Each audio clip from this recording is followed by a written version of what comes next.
자, 그 오늘 5장 할 차례죠? 5장. 오늘 좀 제가 진도 좀 많이 나가려고 그래요. 5장부터 한 8장까지는 나가야 될 것 같아요. 되도록이면 5장이요? 그 76페이지. 76페이지입니다. 보세요. 하여튼 오늘은 지금 한 8장까지 좀 나갈 생각입니다. 그래서 되도록이면 이달 말 아니면 3월 한 초순 정도에는 끝내는 게 좋을 것 같아요. 여러분 또 리포트 쓰시기에 도움이 되시고 그 다음에 이제 그 구비문학 이렇게 하면 될 것 같아요.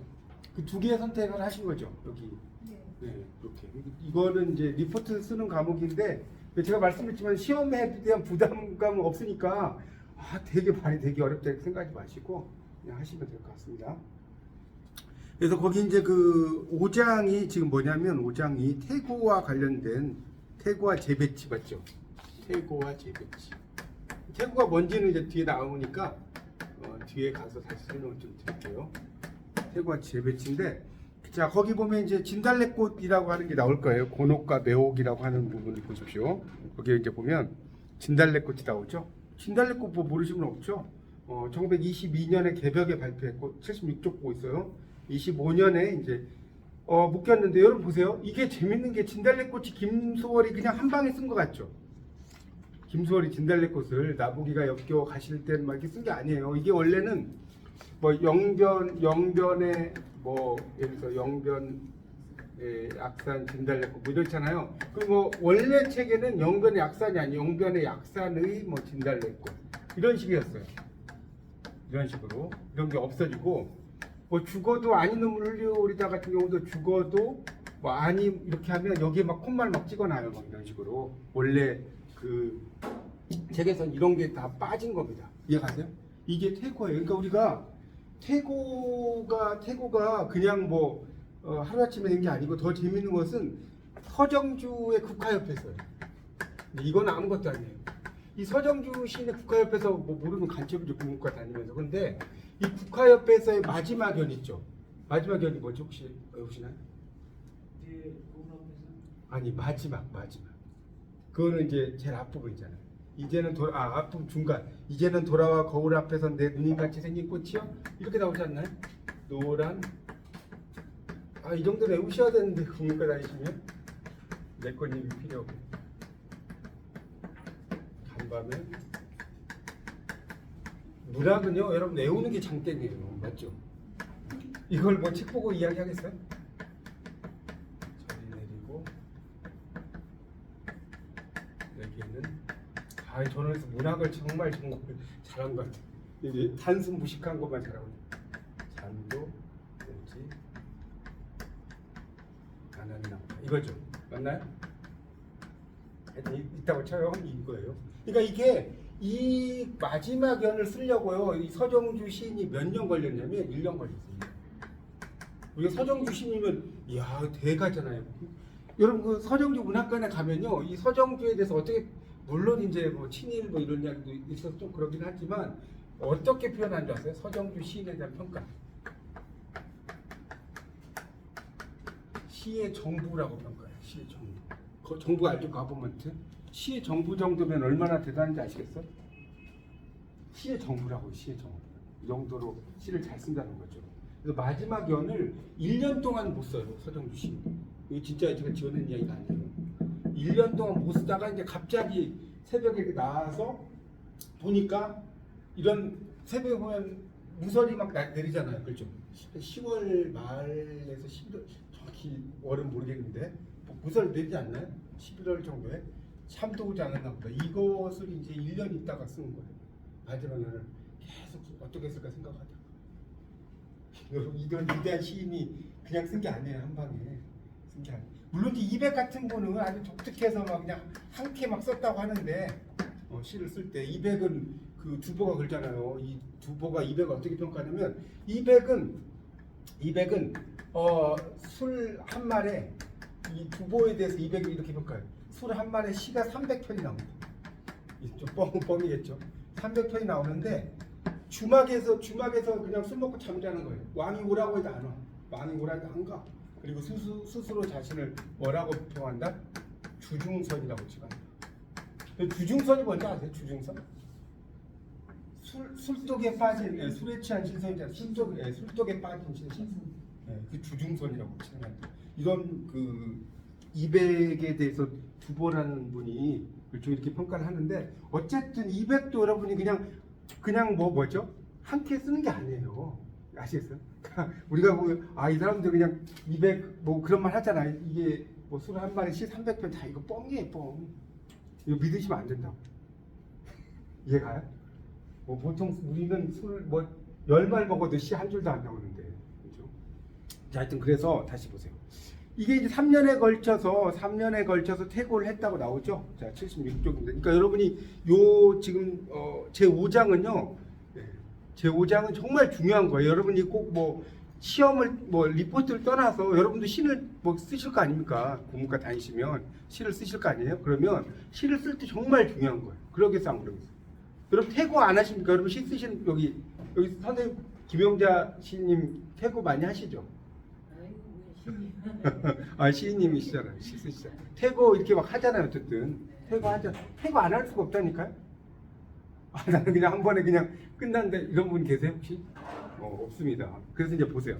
그래서 이제 제가 이걸 이렇게 장황하게 설명한지 알겠죠? 그만큼 퇴고가 중요하다는 거. 자 보세요. 이제 바로 들어갈게요. 자 소월의 진달래꽃은 22년 지금 76쪽을 보고 있습니다. 개벽에 발표됐고요. 25년에 12월 진달래꽃. 여러분 이제 이거 혹시 이제 편입하신 분 위해서 제가 좀 설명드릴게요. 이제 편입하신 분 그냥 학교 다니신 분은 아시는데 편입하시는 분은 혹시 모르실 수 있습니다. 여기 두 분은 또 편입하셔서 잘 모르실 수 있습니다. 이렇게 쓴 거는요 시집이에요. 이렇게 쓴 거는. 근데 진달래꽃을 이렇게 단일꺽쇠로 하는 경우가 있거든요. 이거는 시입니다. 헷갈리시면 안 돼요. 그러니까 진달래꽃이라는 시집 속에 진달래꽃이 있는 거예요. 무슨 말 아시겠죠? 그러니까 이거 지금 못한가 이렇게 생각하면 안 돼요. 왜냐 아시겠죠? 그래서 여기 진달래꽃, 그러니까 제일 앞에 진달래꽃과 밑에 진달래꽃이 이제 구분 아시겠죠? 위에 있는 거는 시고 밑에 있는 건 뭐야? 시집이죠, 시집. 그렇게 보면 됩니다. 태고 3년에 걸쳐. 자, 가시는 보세요. 가시는 걸음걸음 노인긋꽃을 이죠. 맞잖아요. 근데 뭐라고 써놨어요? 뭐라고 썼어요? 가시는 발걸음마다 뿌려 놓은 그 꽃을. 이거 사뿐히 줄여밟고 가시 없어서죠. 근데 뭐예요? 고이나 줄여밟고 가시 없어서. 자, 맞아. 요즘하고 다르죠. 그리고 보세요. 죽어도 아니 하고 제가 아까 이야기했죠. 아니하고 눈물 뭐 이거 이야기했잖아요. 아니 뭐 이렇게 죽어도 해. 여기 뒤에 있네. 여기 아니 다음에 콤마가 있잖아요. 이런 게 다 다르단 말이에요.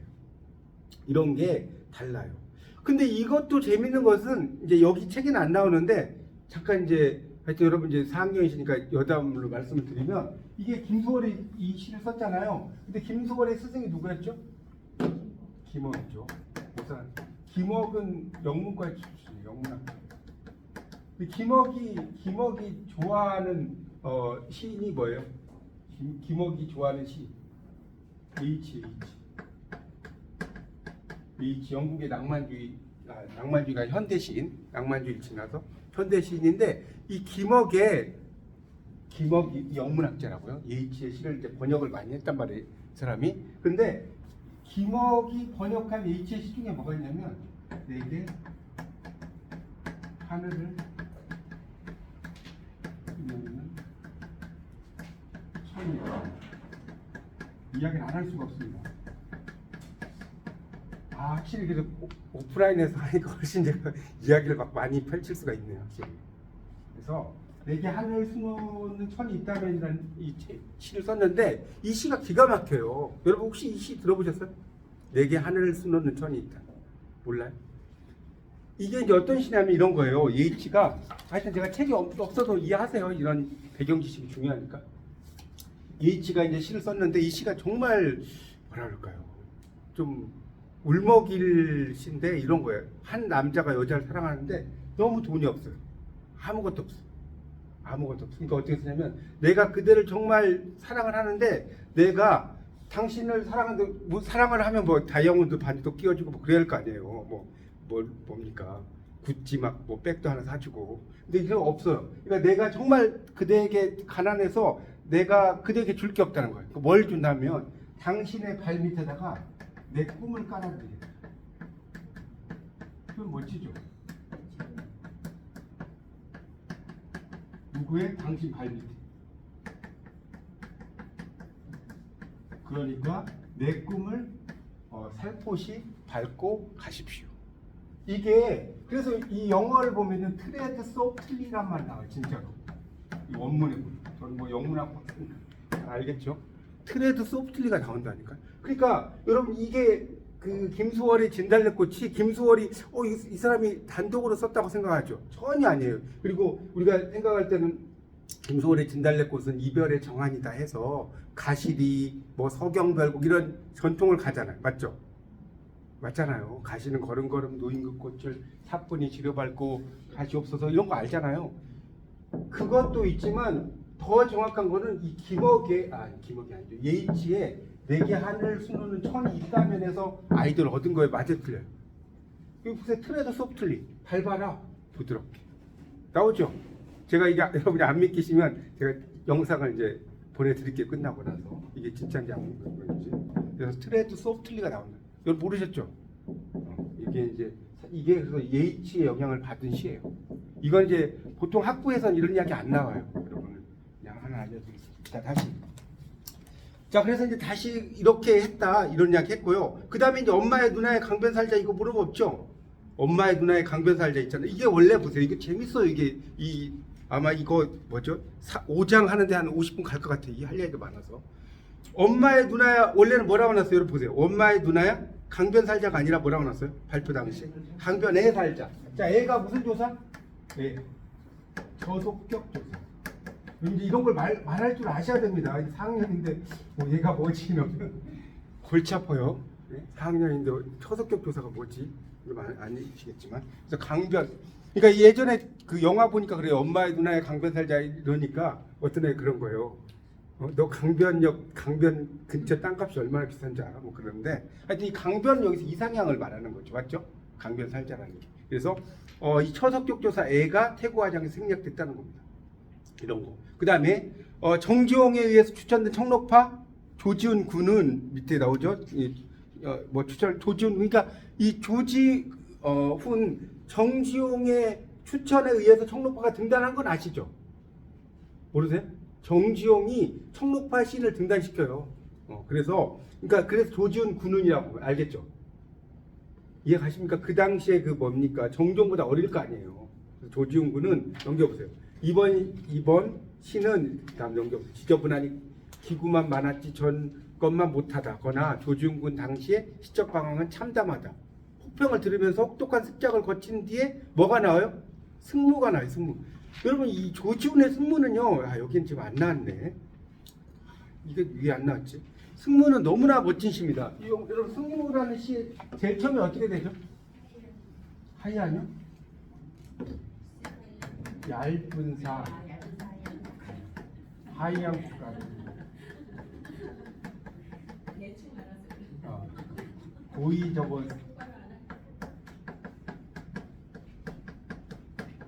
나비네라 맞죠?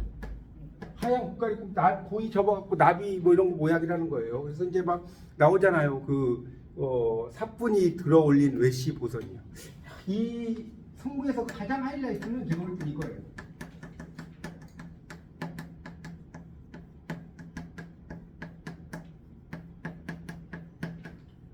이거 기억나시죠? 그래서 이게 양양에 가면 조지 문학가 있어. 양양 경상북도 양양에 영양이지 죄송합니다.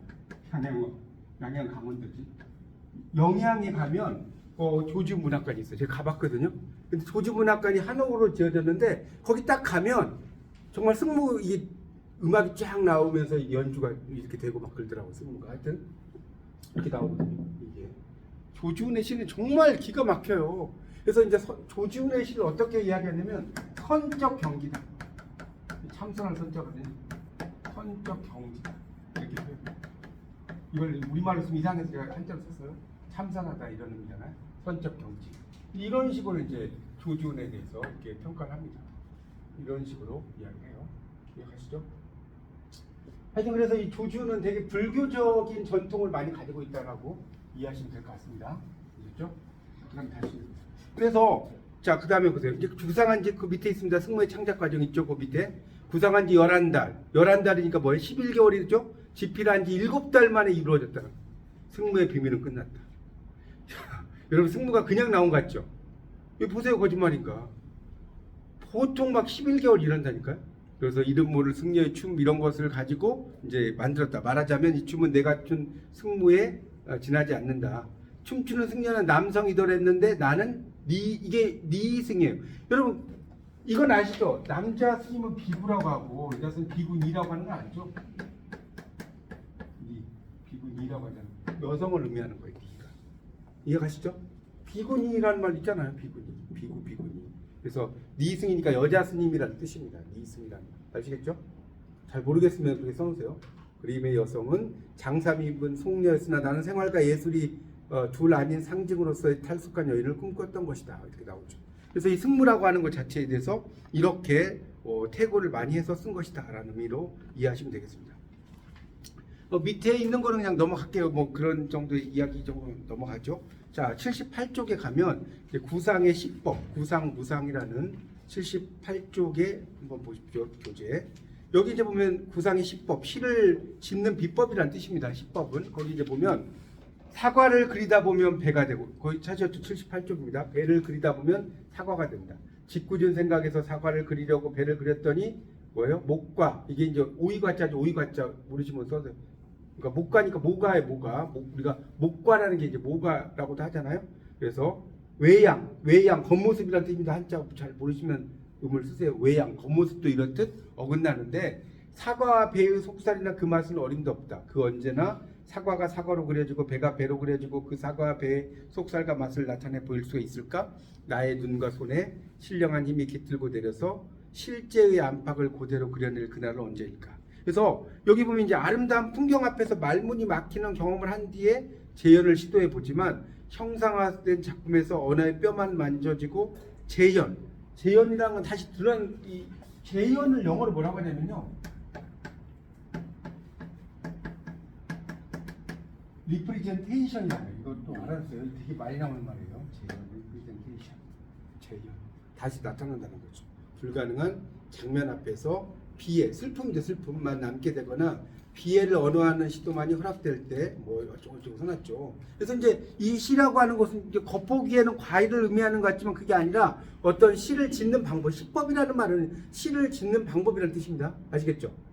79쪽에 구상의 시법이란 말 있잖아요. 시를 짓는 비법. 그래서 앞시는 시작, 여기 나오잖아요. 시작의 곤혹. 여러분 우리말에서요. 이것도 좀 한자는 제가 시작이 나와서 설명 안 할 수 없는데 시작은 한자가 두 개입니다. 하나는 이 시작이고요.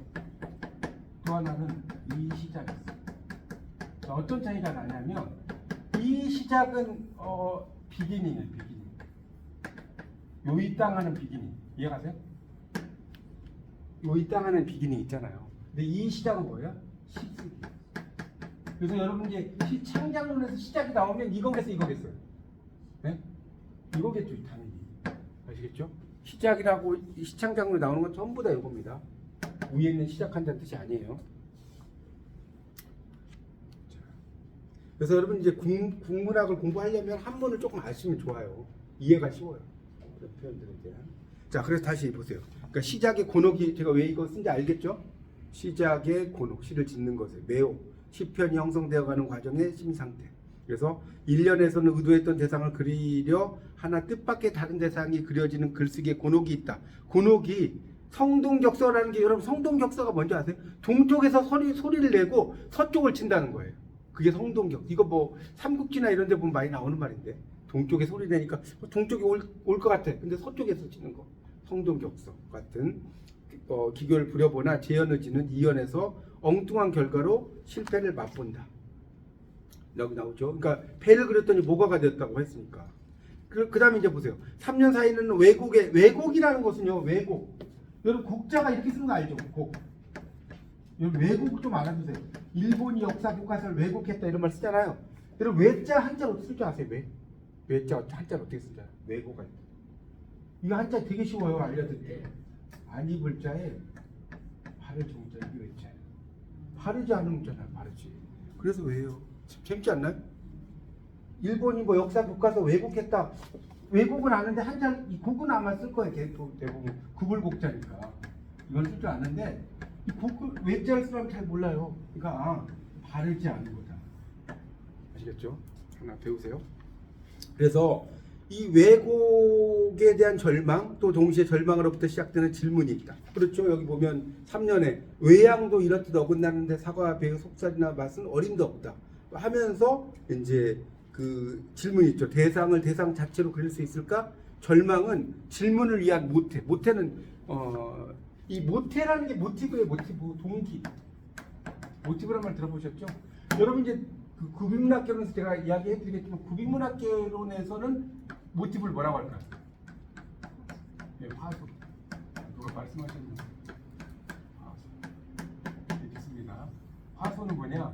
이야기의 바탕. 여러분 이제 국문학을 하면 정말 재밌어요. 이야기 공부하는 게. 그래서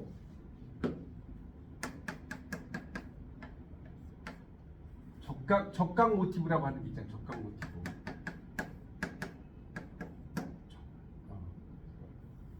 적각 모티브. 이 갑자기.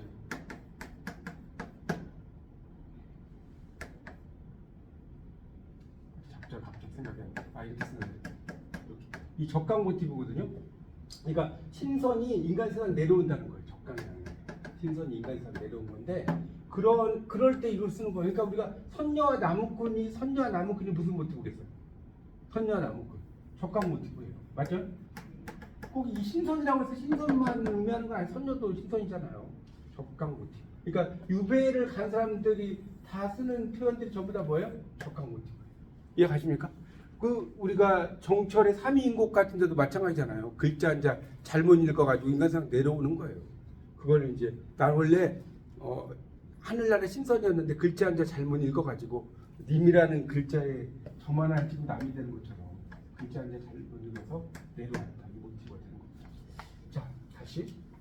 그래서 이런 그 대상에 대해서 이제 이렇게 절망으로부터 시작되는 질문, 그래서 모티브가 된다는 거고, 마지막에는 명명할 수 없는 무엇으로 부재하는 실제를 향한 그리움. 거기 나오죠. 나의 눈과 손에 신령한 힘이 깃들고 내려서 실제의 안팎을 그대로 그려낼 그날이 언제일까라고 나오고 있습니다. 자, 넘겨보세요 다시.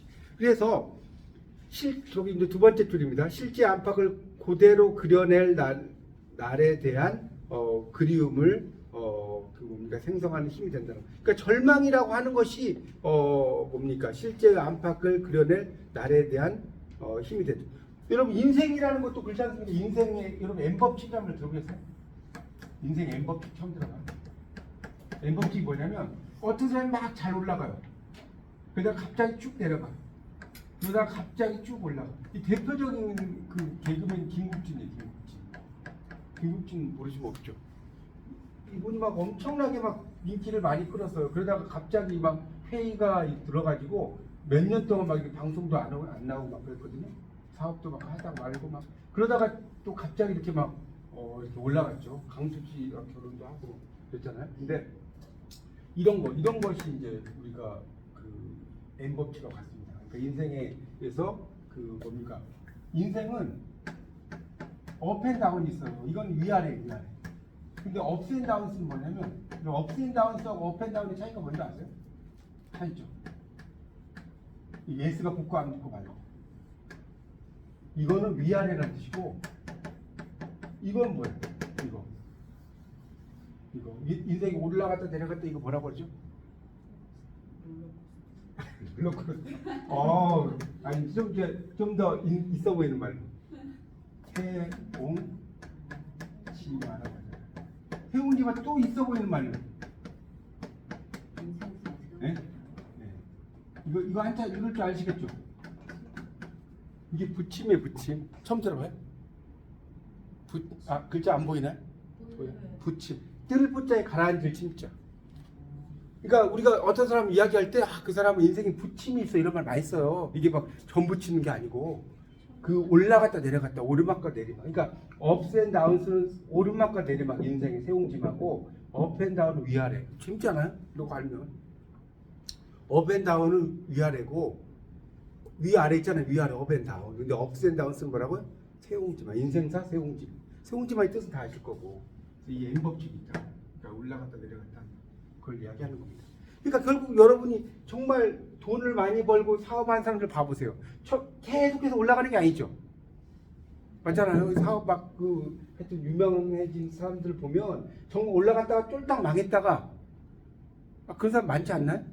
다시 막 올라가요. 이래야지 이게 이야기가 되는 거예요. 어떤 사람이 뭐 했는데 뭐 계속해서 사업에서 승승장구만 해. 이야기의 소재가 되겠어, 안 되겠어? 안 돼요. 그러면 그래서 너 잘났어 정말이지. 맞잖아요. 그러니까 이 사람이 올라갔다가 완전히 밑바닥으로 갔다가 밑바닥에서 깨달아서 다시 올라가야지 이게 있어 보이는 거예요. 그래서 이런 게 이야기가 된다니까. 이야기. 이해가시죠?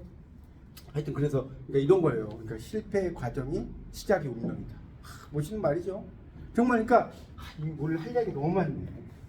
이 구양수라는 사람이 어떻게 쓰냐면 여러분 구양수가 어떤 말을 했냐면 구양수 알죠? 이게 이 오프라인에서 그런 이야기 했는데 줌에서는 이런 말이 안 나와요. 구양수가 어떤 말을 하냐면요. 곤궁 이후 공이다라는 이게 뭔 소리냐면 시를 쓴 사람은 정말 곤궁해진, 그러니까 공궁이 실제로 물질적인 공궁만 의미하는 게 아닙니다, 여러분.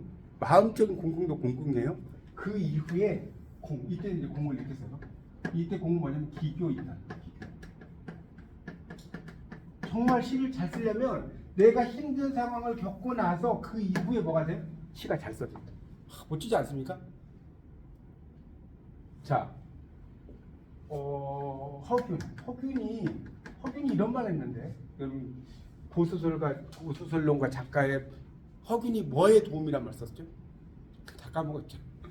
허균이 강산의 도움이란 말. 이거 아셔야 돼요. 강산의 도움이란 건 뭐냐면 내가 이렇게 시를 쓰는 건 내 혼자 잘 쓰는 게 아니라 내가 막 유배를 가거나 그러면 강산이 있어 없어요? 갈매기도 막 있고 산도 있고 그러잖아요. 그런 것에 도움을 받아서 이렇게 시를 쓰거나 글을 잘 쓴다. 그게 강산의 도움이에요. 그 다음에 서정주의 그 자화상이 뭐죠? 나를 키운 건 파라리 바람이었다. 기가 막힌 말이잖아요. 이게 막 나중에 햇반 선전할 때 나를 키운 건 파라리 햇반이었다 뭐 이렇게 막 광고를 했잖아요. 근데 하여튼 이 바람이었다 바람. 이 바람이라는 것은 실질적인 자연의 바람도 되지만 주인공, 그러니까 시적인 화자의 인생의 시련을 가리키는 거예요. 바람이 여러분 시가 하나의 의미로 엠비겨티 들어보셨죠? 하나의 의미가 아니라니까. 바람이 그냥 불어오는 바람이 아니라 시련, 인생의 시련. 나를 키운 건 파라리 바람이었다. 자, 같죠? 달라요. 이렇게 보면. 같죠? 여러분 이제 공부를 할 때는요 이런 걸 막 알시고 공부를 해야 돼요. 그냥 이거 책만 읽는 게 의미가 없어요. 그러니까 그래서 제가 설명을 드린 겁니다. 다시. 그래서 이제 실패의 과정이 시작이 운명이라는 것이고 뭐 밑에는 읽어보시고 태고를 이제 한다는 게 나오고 여기서 중요한 거 밑줄 치세요. 이번에 시안을 찾아서 두 줄 올라가세요. 두 줄 올라가서 이거 밑줄 쫙 치세요. 태고의 핵심은부터 1이다까지 있죠? 시안을 찾아서 두 줄 올라가 보세요. 있죠? 태고의 핵심은 있을 텐데 네, 결국 질문을 놓치지 않고 잠재된 가능성을 찾아내는 일이다. 그래서 우리가 이제 이 포텐셜리티라고 말씀드린 이 잠재적 가능성.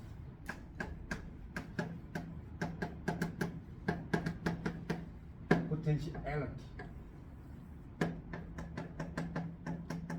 잠재적 가능성. 여기 감사합니다. 포텐셜리티. 그래서 이 태고의 핵심은 질문을 놓치지 않고 잠재된 가능성을 찾아내는 일이다. 이런 이야기입니다. 자, 됐죠? 넘어가겠습니다. 시안을 찾아. 시안. 자, 시안은 뭐냐? 여러분 시안이 뭘까? 시를 보는 눈이에요. 이거 한자 쓸게요. 시자 눈 안자입니다. 시안. 한자 써주세요.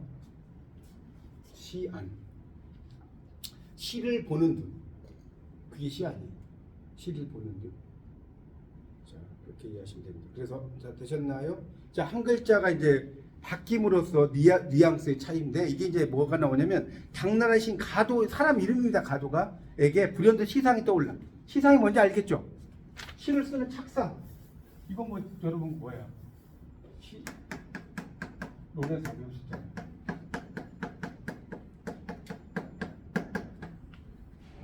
자, 시상이 떠올라요.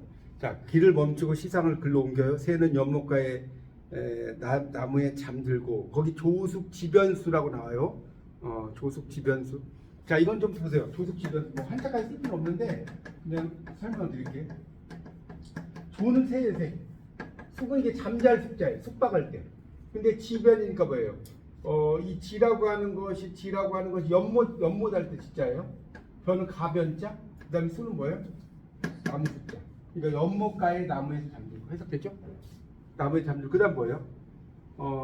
그 중은 달 아래 문을 빈다. 승태오라문. 자, 승태오라문.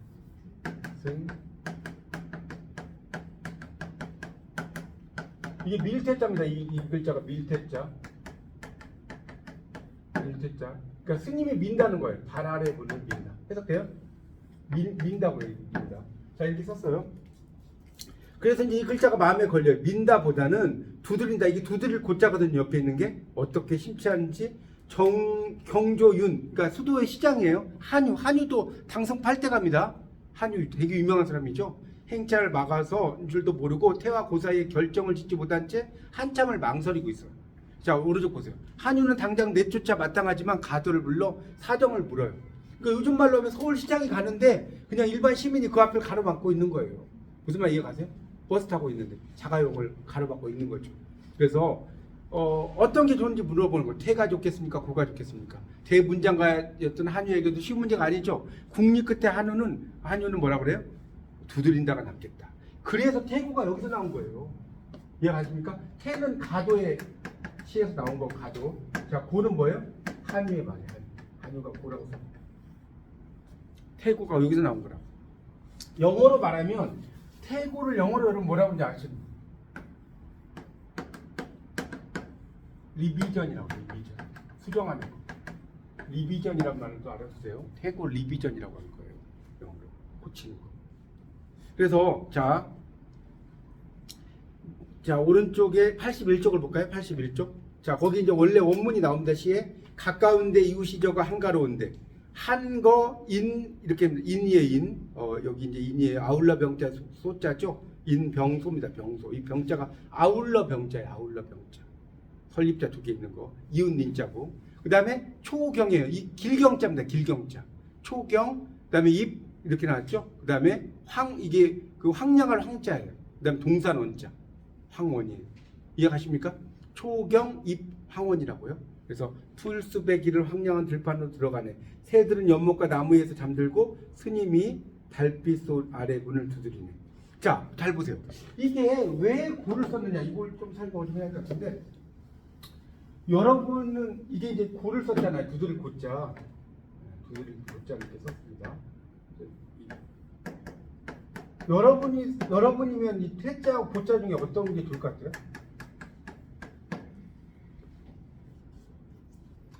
자, 이 고자는요, 고자가 왜 이게 멋있냐면, 동작 플러스, 자, 쓰세요.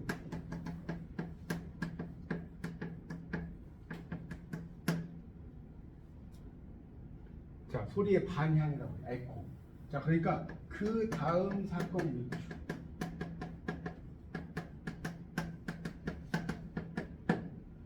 자, 이게 고예요. 스님이 달빛 아래 문을 두드린다고 그랬지 않습니까? 이건 그 다음 사건을 유추한다고요. 이렇게. 자, 어떻게 필기하세요? 자, 그걸 좀 염두에 두고 이걸 설명 들으시면 좀 이해가 쉬울 것 같아요. 자, 필기하셨죠? 그래서 이 태고의 고사에서 우리는 공권력의 상징인 시장의 행차마저 가로막는 시의 위의는 위험이라고 써요. 위험을 말해요.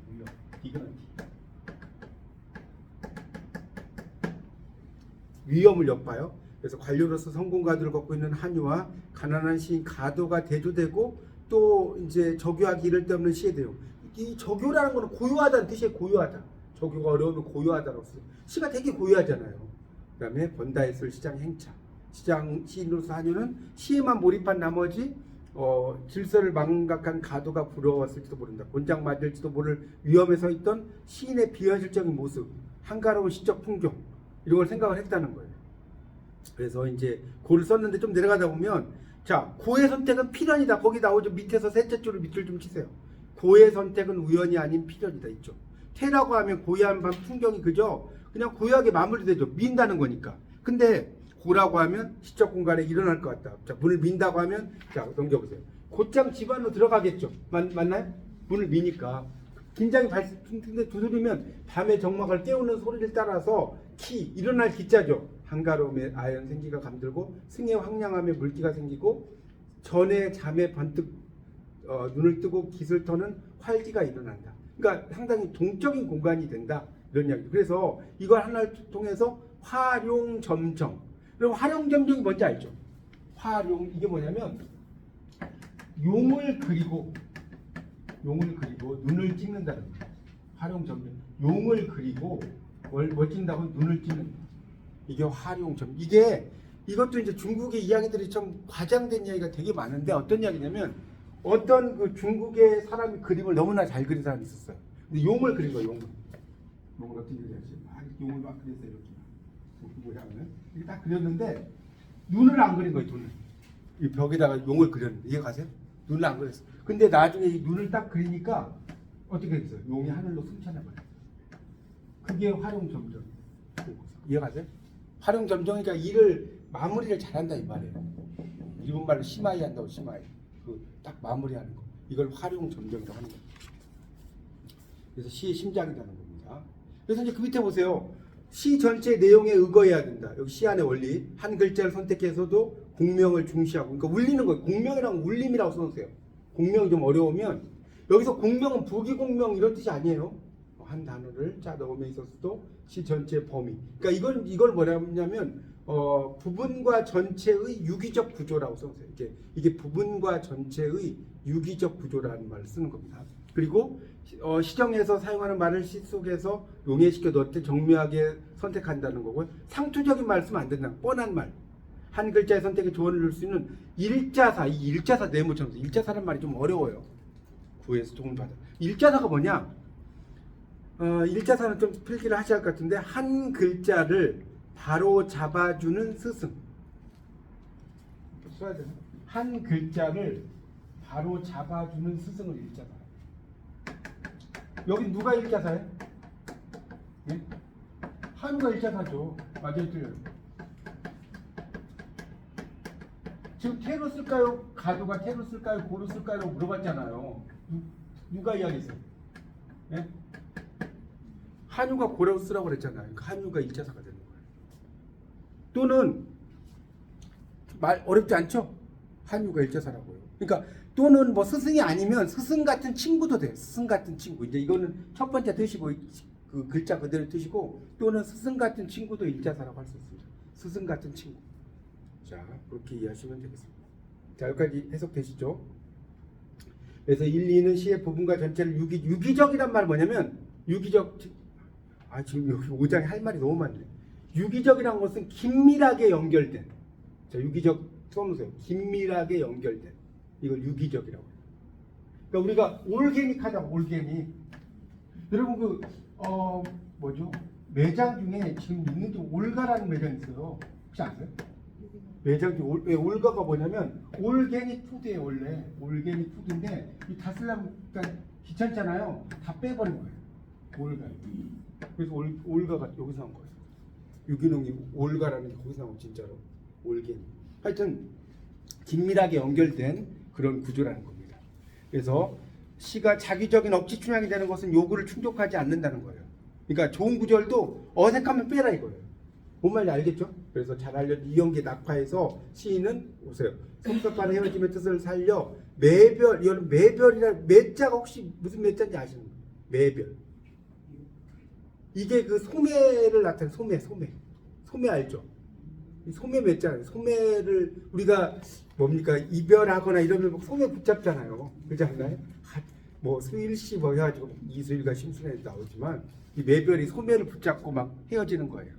그렇죠. 하여튼 그 매별이 좀 어려운 매자입니다. 하여튼 이 결별이라고 썼다는 거예요. 태고를 하면서 결별이라는 것은 말 그대로 결정한다는 뜻이잖아요. 자, 그래서 삶은 시어가 따로 있는 것이 아니라 일상을 받아들일 때 시적으로 정밀한 선택의 과정이 있어야 된다. 그렇죠? 뭐 그런 이야기 써놓은 겁니다. 아주 정묘하게 시적인 그 선택의 과정들도 있어야 된다는 걸 설명을 하는 거예요. 여기 보면 시에 용해시켜서 거기 왼쪽에 보세요. 그 너태 정묘하게 선택된다. 그러니까 정묘하게라는 건 좀 잘 다듬어졌다 이런 정도로 이해하시면 될 것 같아요. 그렇죠? 그런 거. 그다음에 이제 아어라는 것은 아자가 뭐냐면 우아할 아자입니다. 우아할 아. 그 아자 있죠, 그 한자. 그 아자 이렇게 써져 있는 거 있잖아요, 이렇게. 여기 우아할 아자요. 우아할 아자. 그럴싸하게 다듬어진 미사 여부 이런 것을 경계로 또 읽힌다는 겁니다. 그러니까 이 시에서 글을 쓸 때는 남들이 쓰는 뻔한 이야기를 시어를 쓰면 별로 좋다 안 좋다 안 좋다는 거예요. 그래서 달달 무슨 달? 쟁반같이 둥근 달. 알죠? 쟁반같이 둥근 달 쓰잖아요. 근데 요즘의 시에서 그걸 쓰면 안 된다는 거예요. 너무 뻔하니까. 나만의 어떤 멘트를 써라 이거예요.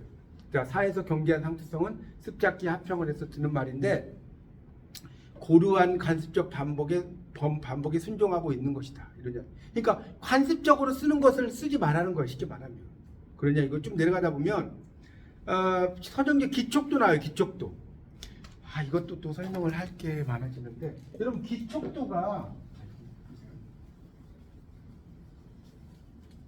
뭐죠?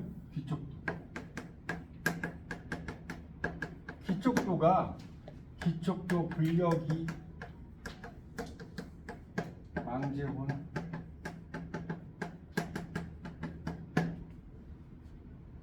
이게 뭘 가리키는지 아십니까? 이거 아셔야 되는데 이게 소적세를 가리키는 거예요. 여러분 소적세가 올빼미까지 생각 아세요? 몰라요? 소적세가 소적 울죠? 전설 아니 왜 다 하시는데 왜 전설의 고향 같은 데 보면 소적 울잖아요. 그래갖고 이제 얘가 소적 울면 풍년이고 어떨 때 소탕 이렇게 운대요. 우는 소리가 솥이 텅텅 빈다는 소리잖아요. 그만 이 흉년이다. 그러면 안 들으셨어요? 그렇게 들린대요. 흉년일 때는 이게 소통으로 들리고 풍년일 때는 소적. 그러니까 소적이 왜 소적인가 하면 솥이 적다.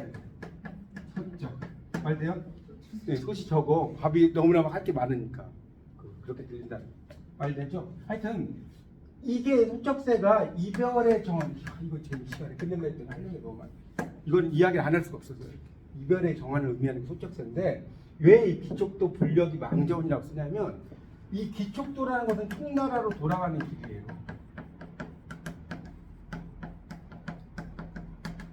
불력이는 돌아가지 못했다. 망제혼은 죽은 황제의 영혼이다. 그러니까 총나라의 황제가 전쟁을 하다가 총나라에 돌아가지 못하고 죽었다는 거예요. 그 영혼이 어디에 들어가 있다는 거예요? 소적세에 들어가 있죠. 이런 건 방송에서 안 해주실 거예요, 절대로 이야기. 그래서 기촉도, 불력이, 망제혼, 소적세가 같은 말이에요. 이렇게 알고 여러분 그냥 기촉도 이렇게 하는 것보다 기촉도가 이런 뜻이었어라고 아는 거하고 어때요? 좀 다르죠? 그러니까 알아두시라. 소적세입니다. 소적세는 어떤 이별의 정환을 의미하는 거예요. 그러니까 소적세하고 두견세는 달라요, 여러분. 소적세하고 두견세도 이별의 정환인데 두견세는 그냥 새예요, 새. 두견세라고 있잖아요. 두견세. 근데 소적세는 올빼미니까 저 소적세가 옛날에는 그냥 새인 줄 알았어요. 근데 이게 올빼미예요, 올빼미. 소적세 올빼미라니까 찾아보세요, 거짓말이니까. 소적세 올빼미과의 새인데 그 올빼미가 그렇게 소리를 그렇게 소적 되는 거예요. 하여튼 그래서 이 기촉도가 이제 있었는데 이승에서 못 뺄 리밋이라면 구절 생각해서 시집에 실었다. 이렇게 해서 기촉도 그래서 이제 그 독자의 질문에 기촉도에 대해서 이제 막 이야기를 하는데 그 깜짝 유행가 가사 같아서 뺐다는 고백을 하였다 이렇게 나왔어요. 그러니까 이승에서 못 배울 리밋이라면이라는 구절을 생략해서 시집에 넣었다는 거예요. 그러니까 이게 이제 너무나 좀 뭐랄까요, 그 고루한 관습적인 것이어서 뺐다는 거.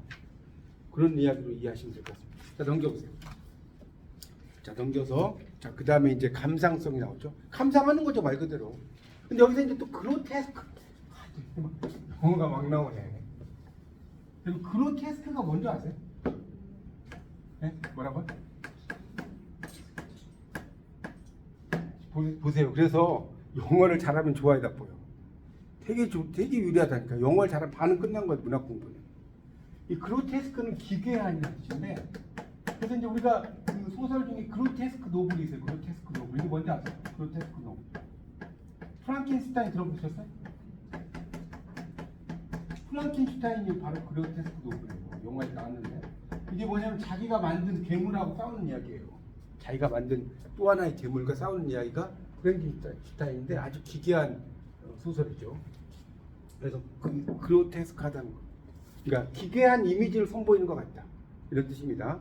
부의 엽기적 삶을 웹 검색으로 충분히 알 수 있는 예측 가능한 범위 내에서 묘사함으로써 나뭇잎의 푸르름은 고통의 빛깔이고 하나의 광기라는 억지스러운 진술을 하고 있다. 이에 비하여 나무의 수삭, 일은 밑에 있어요. 화자의 경험에 바탕한 아이러니, 반어죠? 공감의 영역을 넓힌다. 나무는 광기로 번뜩인다는 결국 태고를 거쳐서 나무의 수사학이라고 썼어요.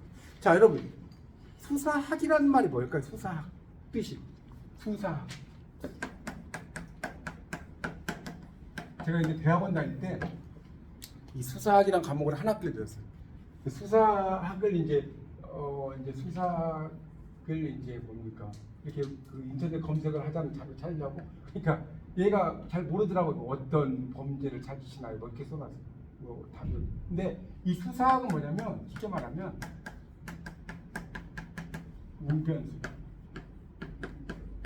웅변술 뭔지 알겠죠? 이 연사 외칩니다 이런 거 있잖아요. 요즘 웅변학원 안 하죠. 이 웅변술을 수사학이라고 하는 겁니다. 웅변, 나무의 웅변술이라는 뜻이. 그래서 지금 왼쪽에 나오는 나무는 광기로 번뜩인다. 이게 습작시예요. 누구의 시예요? 손택수 시인의 시입니다. 여러분 손택수 시인은 유명한 거 아시죠? 손택수 시인이 홍사용 문학관? 그 경기도에 홍사용 문학관 있는 거 아세요? 홍사용 문학관 있어요. 홍사용 문학관. 여기에 지금 이렇게 아마 관장으로 계실 거예요. 모르겠어요. 지금도 하고 계신지 모르는데 몇 년 전에 관장으로 계셨어요. 유명한 시인입니다. 그래서 이 나무는 광기로 번뜩인다라는 시를 여러분 쭉 한번 읽어보시고 나무의 수사학을 읽어보시면 어떤 시가 그냥 한번 봐보세요. 어떤 게 좀 더 멋있어 보여요. 왼쪽은 너무나 직설적으로 쓴 것 같죠? 그잖아요. 나무 뿌리가 하수도관을 뚫고 들어간다. 드르륵 드릴처럼 해가지고 나오잖아요. 그런 건데 85쪽에 이제 오바이트다. 나무가 광기로 이랬는데 이 오바이트도 거기 셋째 줄에 오바이트 있잖아요. 이것도 틀린 말이에요. 우리가 오바이트 할 것 같아 이런 말 쓰죠. 한국에서. 이 영어가 우리나라에서 고생하는 말이 오바이트. 오바이트는 토하다는 뜻이 전혀 아닙니다. 토하다는 뜻이 아니에요. 뭘까요? 오버. 그렇지. 지나치게 먹다죠. 아니요, 오버 이트. 예, 이트도 먹는 거니까. 그러니까 우리나라 사람들은 과식하면 토한다고 생각을 하는 거죠. 그러니까 토한다는 영어를 뭐라고 하냐면 어밋이라고 하거나 그다음에 스로업이라고 위로 던진다. 영어 되게 재밌어요. 밑에서 위로 던지잖아요. 이게 토한다. 이게 토한다. 그래서 이제 그 토하다라는 말이 나오면 이게 시니까 하나 이야기할게요. 200의 그 화석정이라는 시에 보면 어떤 말이 나오냐면 이런 말 나와요. 산토 고유는 말. 200이 7살 때 지었다는 거예요.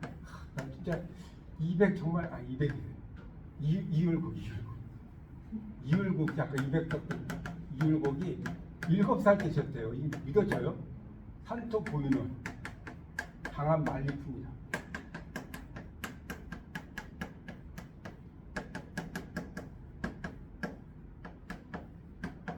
이게 뭔 소리냐면 산은 토해낸다. 이 토할 토자. 외로운 윤월이란 것은 뭡니까? 바퀴달입니까? 바퀴달이 뭐예요? 바퀴달. 산은 외로운 보름달을 토해내고 강한 말리품. 이게 한자가 먹으면 한자거든요. 강은 먹으면 또다. 만리의 바람. 그래서 경주에 가면 무슨 산이 있죠? 여기서 나온 거예요. 여기서. 경주의 토암산 진짜로. 왜냐면 토암산에 가면 그 앞에 강이 있잖아요.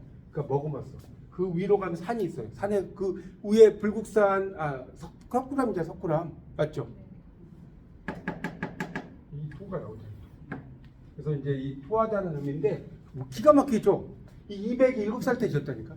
그러니까 200이 화석정에 보면 뭐가 나오냐면 추풍유고 그 가을바람의 외로이 음란이 시인의 뜻은 끝이 없도다. 그러니까 이 화석정에 보면 가을바람의 외로이 음란이 시인의 뜻은 끝이 없도다.